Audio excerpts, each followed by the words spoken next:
Bienvenidos a un capítulo más de Activamente, un espacio para hablar de salud mental, porque recordemos, la salud mental está en nuestras manos. Hoy seguimos con este ciclo de programas sobre suicidios y les digo una cifra alarmante. El 48% de los suicidios que pasan en nuestro país está centrado entre los 18 años de edad y los 59 años de edad. Población económicamente activa por diversas razones, especialmente problemas intrafamiliares con la pareja, con la expareja, desamor, problemas económicos, todos evitables. Para entrar en este programa quiero que miremos algunas cifras en detalle de lo que está pasando con el suicidio en adultos, que es completamente alarmante. Suicidio en adultos. De enero a septiembre de 2022 se han presentado 720 suicidios de hombres y 139 mujeres. Las principales causas por las que se suicidan hombres y mujeres de 28 a 59 años son enfermedad mental, 290 casos, conflicto con pareja o expareja, 197 casos, desamor, 144 casos, crisis económica, 118 casos, enfermedad física, 85 casos, abuso de sustancias, 65 casos, duelo, 39 casos. En cuanto al método, casi 400 fueron por un elemento generador de asfixia, 200 por algún agente tóxico, 182 por armas de fuego y 79 contundentes. Se suicidan más hombres que mujeres. En promedio, por cada 4 hombres, una mujer se quita la vida. Bien, para abordar este tema tenemos el ministro de Justicia, Néstor Osuna, que nos acompaña aquí en el estudio. Bienvenido, ministro. Muchas gracias. Abogado, exmagistrado, profesor universitario, ministro. Bienvenido al programa. Vamos a hablar de qué está pasando con el suicidio en adultos en nuestro país. Bueno, ministro, vimos ahí en la infografía que se suicidan más hombres que mujeres. De cada cuatro hombres, una mujer se suicida. A mí me duele mucho que muchos temas o razones son evitables, completamente evitables. ¿Qué hacemos? ¿Qué hacemos para poder empezar a contrarrestar este fenómeno? ¿Qué podemos hacer, ministro? Estamos alarmados. ¿Cuáles son esas alertas, esas acciones?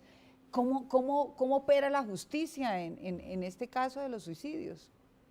Pues mira, primero quisiera mencionar que de esas cifras, que ciertamente son muy preocupantes, pues nos deben hacer pensar como sociedad en que, siendo evidentemente evitables todos estos suicidios, pues la sociedad debería tener mejores mecanismos para ofrecerle a todas estas personas alguna alternativa, algún consuelo, alguna salida antes de que tomen una decisión fatal como estas que estamos mencionando. En cuanto a la justicia, digamos, el sistema judicial aquí opera pues, a posteriori. El suicidio de una persona adulta libre no es un hecho que traiga consecuencias penales.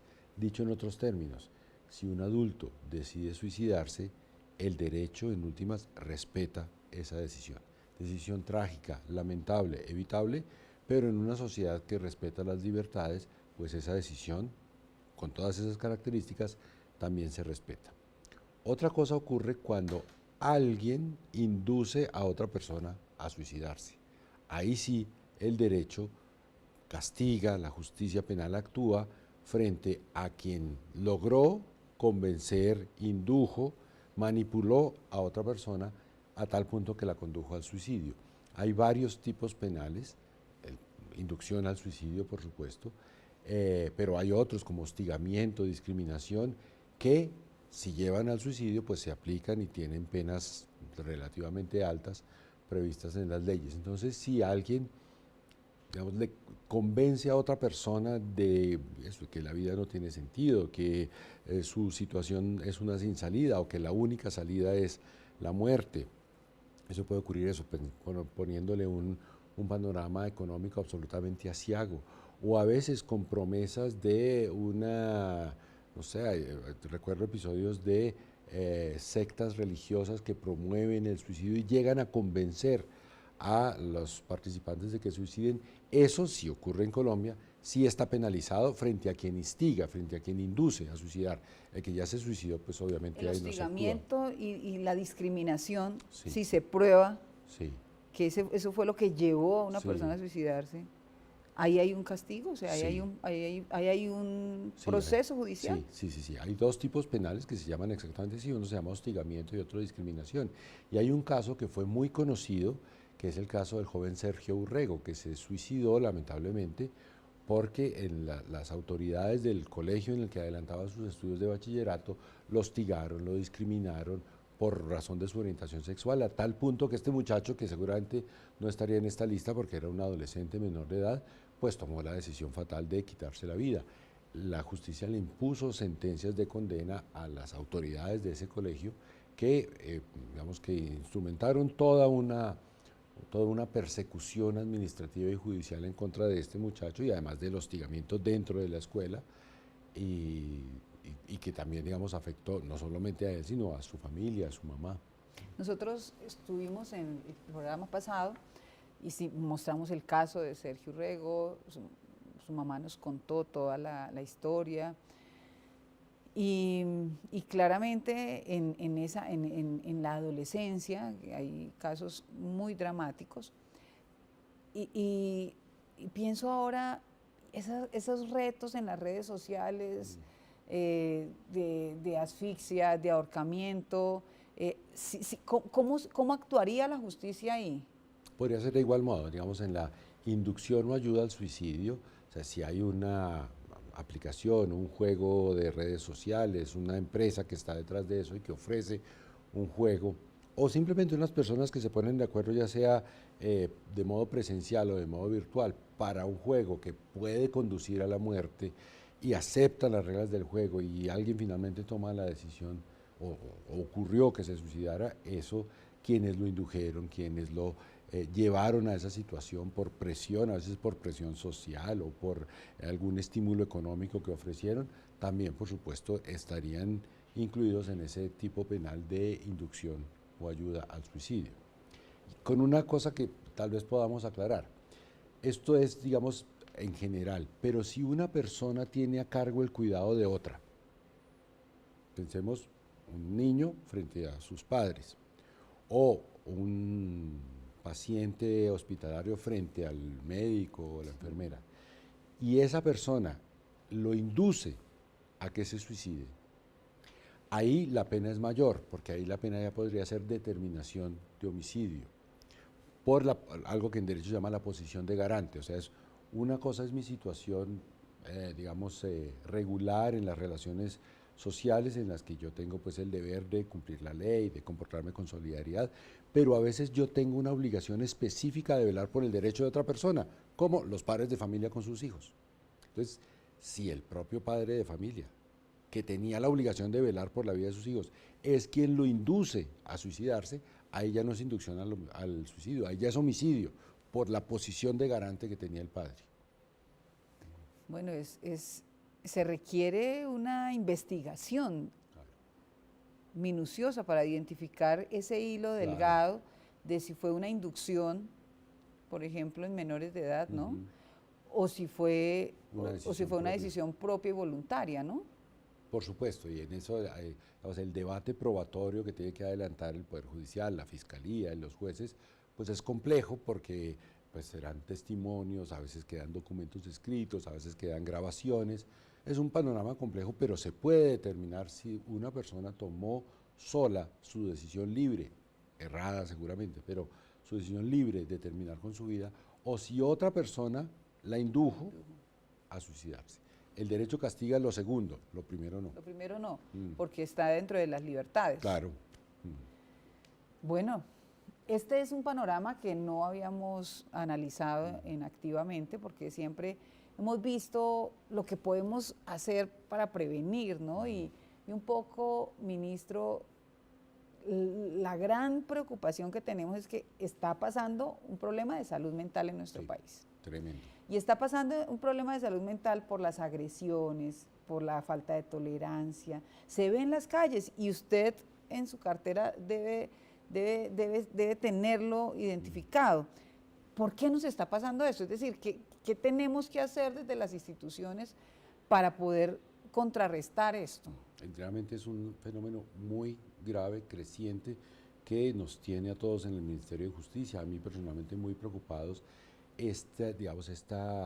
aumento, este auge de la intolerancia, del matoneo, de la persecución, de la agresión exagerada frente a alguna también agresión que pueda sufrir una persona, el incremento inusitado de los delitos sexuales en los meses y años recientes. Supongo que también el encierro de la pandemia puede haber tenido algo que ver con eso y la crisis económica que sobrevino a ese encierro de la pandemia, pero las causas por supuesto que hay que tenerlas en cuenta, pero desde la justicia sí es necesario que frente a esas primeras alertas, la persona que llegue y denuncia una agresión, así sea leve, un maltrato familiar, así sea leve, en ese momento hay que actuar con mucha mayor contundencia para evitar después que la persona llegue a suicidarse, porque una cosa es una agresión de un día, pero si la justicia no actúa, el agresor se siente habilitado, tranquilo para seguir agrediendo, y eso puede hacer que la persona agredida, que ve que nadie la ampara, que la justicia no está del lado suyo, que el Estado mira para otro lado, pues termine tomando la decisión fatal de suicidarse. Eso lo podemos y lo debemos prevenir con rutas de acceso efectivas a la justicia, antes de que ocurra eso. Por ejemplo, ministro, la violencia intrafamiliar se ha incrementado enormemente. Sí.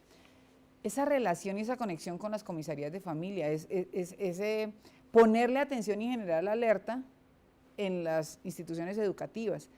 A veces cuando alguien dice, no, es que es bullying, es que hay expresiones fatales como se lo buscó, ¿no? Sea machito. Sea machito, Defiéndase. No llore, defiéndase, vaya a ver, enfrente su realidad, ¿no? Y yo creo que sí nos ha faltado esa interacción con la justicia, entender que yo tengo dónde denunciar, que voy a generar una alerta, inmediatamente otros mecanismos van a estar ahí acompañándome.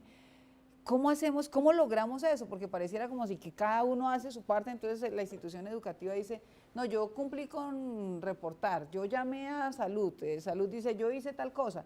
¿Qué hacemos? Porque yo siento que nos falta trabajo en equipo, nos falta intersectorialidad, nos falta, no sé, una estrategia conjunta para poder solucionar los problemas que se nos están presentando. Todo lo que usted dice, honorable representante, es cierto. A veces las instituciones actúan de modo desarticulado y, por supuesto, a esto hay que ponerle voluntad política, buena fe. Pero una cosa que podría ayudar, digamos, desde un arreglo institucional, es que normalmente la eficacia de las autoridades se mide de un modo que no está reflejando si realmente hubo un resultado favorable. ¿A qué quiero decir? Si en una comisaría de familia atendieron en el año 2021 1000 casos que llegaron de maltrato familiar y en el año 2022 atendieron 1500 casos, todas las cifras dirán, esa comisaría de familia es muy exitosa. Los funcionarios que están allí son muy juiciosos, estuvieron muy pendientes. Pero las cifras no nos dicen si eso realmente se tradujo en personas que dejaron de sufrir el maltrato que venían recibiendo. En alguna medida de protección. O en una medida de protección. O sea, es como cuando en medicina contamos cuántas personas fueron al médico y decimos aumentó, entonces el sistema de salud está agrandándose. Pero ¿por qué no contamos cuántas personas se mejoraron de su enfermedad? Entonces, algo así parecido deberíamos hacer con la atención que se brinda en estos indicadores indicadores del impacto real, de la resolución de problemas. Bien, ahora vamos a escuchar a la gente. ¿Qué dice la gente en la calle? ¿Por qué se suicidan los adultos? Miremos, ministro, ¿qué dice la gente en la calle? Creo que las personas adultas las lleva al suicidio la soledad, la falta de comunicación, la depresión, deudas, en muchos casos tienen deudas. Considero que las personas mayores se están suicidando por factores económicos, social y familiar. Lo que lleva a las personas al suicidio es la depresión, la soledad, que viven solas, no están acompañadas de nadie, no tienen ningún conocimiento como, por decir, de Dios. Y considero que lo que está llevando al suicidio a las personas adultas es el tema de abandono por parte del apoyo de la familia. También hay factores como de trabajo, digamos personas de esta edad que ya no pueden conseguir trabajo, o personas de esta edad que no, de pronto en su juventud nunca estudiaron, entonces a la edad que tienen no tienen digamos formas de tener un trabajo como formal, y también el tema de como el abandono por parte de la familia. Bueno, ministro, usted vio que ahí la gente en la calle dice, bueno, todos esos problemas emocionales que no se pueden tramitar, pero también la situación económica está agobiando a la gente. Y también el tema es, bueno, y es que aquí no hay dónde acudir, la tramitología, no me dan la cita, ¿qué hago? ¿Qué hacemos, ministro, para que podamos generar esa articulación? O sea, ¿cómo organizamos la institucionalidad? ¿Cómo lo damos a conocer a la ciudadanía para que la gente tenga acceso inmediato a cualquier dificultad que tenga? Digamos que estos desafíos nuevos, porque no siempre ha sido así, nos obligan al gobierno, a toda la sociedad, a todas las instituciones, a tener un sistema de alertas tempranas, si me permite llamarlos así, que sea mucho más efectivo, que le permita a una persona tener una ruta, saber, mire, el problema es económico, tengo esta posibilidad, se busca empleo de esta manera, no lo sabía cómo se buscaba empleo, tengo un problema con un banco, pues mire, hay una posibilidad de renegociar un crédito, esto se hace acudiendo a tal parte. Eso yo creo que se puede articular mucho mejor. También, digamos, hay algo de cultura ciudadana, y es que me parece a mí que en tiempos anteriores siempre había un mensaje esperanzador, es decir, la mayor parte de la población sentía que había momentos de adversidad, pero que la vida se encargaba de superarlos y que uno tenía la fuerza individual propia para superar esas adversidades. Y creo que estamos en un momento en el que eso no se está percibiendo, que muchas personas perciben que una adversidad es una fatalidad irremediable. Ese dato es muy preocupante, ¿no? Como el desencanto frente a las posibilidades que ofrece la sociedad, que siguen estando ahí. Hay empleo, por supuesto, ojalá hubiera más empleo. Hay posibilidad de ser exitoso económicamente, por supuesto que también hay la posibilidad de fracasar, pero no es irremediable el fracaso. Ese mensaje también necesitamos reactivarlo, ¿no? Que podemos ir a mejor, que no estamos en un mundo de derrota.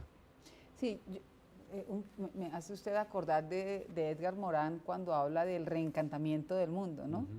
A veces en este mundo competitivo y en esta sociedad competitiva, nos acostumbramos al éxito, pero si a alguien le pasa algo, hay una frustración y como que no voy a salir de aquí, como que mi vida se acabó.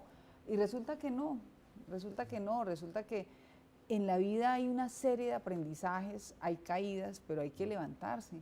Y no es una frase de cajón, es que efectivamente nuestra mente la tenemos que empezar a programar, a alimentar, a nutrir para poder superar las caídas.